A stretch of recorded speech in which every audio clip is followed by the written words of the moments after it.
All right, hello wine drinking people. Today is Wednesday, September 21st, and man, it has been a busy month here at the Wine Watch. A lot of drinking going on, but we're slowing things down here a little bit. Next week, we only have one event.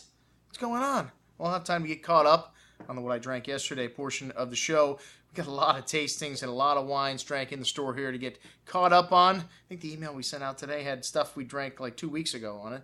So speaking of great drinking, we have got one of these events that we're doing just because we've got the wines. That's right, we've got a lot of Bryant family and a lot of Harlan Estate in the store. We've done tastings with both of these Napa Valley cults going back to the very first vintage, including every single vintage to date. That's right, and one of the tastings, a Harlan event, as a matter of fact, I poured, because somebody didn't show up, one glass of each vintage back into the bottle and brought it to brown bag the next Saturday.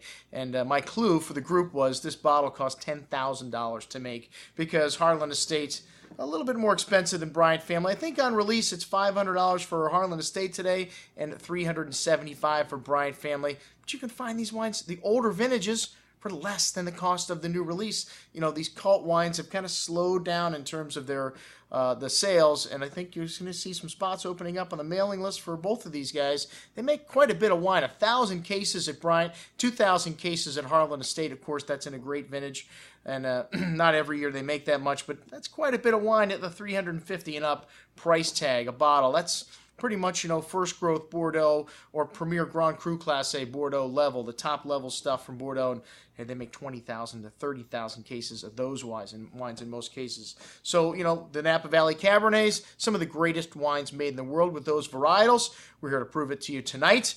We have got two of the leaders from Napa going back to, well, not their first vintages, but we got 93s for both of these guys. So going back quite a few years, 1992 was the first vintage for Bryant, 1990 for Harlan Estate.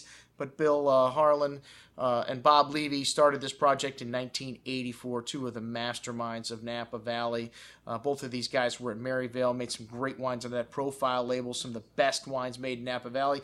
Don Bryant, well, he's not from the wine business, and this is a guy that hired the best people in the world, John Wetlaufer and Helen Turley, to develop his project. Unfortunately, they had a falling out. And they've got a couple of new people. I think Michelle Roland helps the blending with both of these properties, but two top-level wines. Both wineries have scored 100 points. Harlan Estate 4 times. Bryant just once, and we're going to have two of those wines on hand tonight, the 1997. And hey, as I mentioned before, we got a lot of these wines in the store. I just repriced them. Check it out on Wine Searcher. These are the cheapest prices you will find on Bryant and Harlan Estate in the country on this offering. Check it out today. I'm your host, Andrew Lampasone, signing off for the Wine Watch, saying remember, always drink the good stuff first.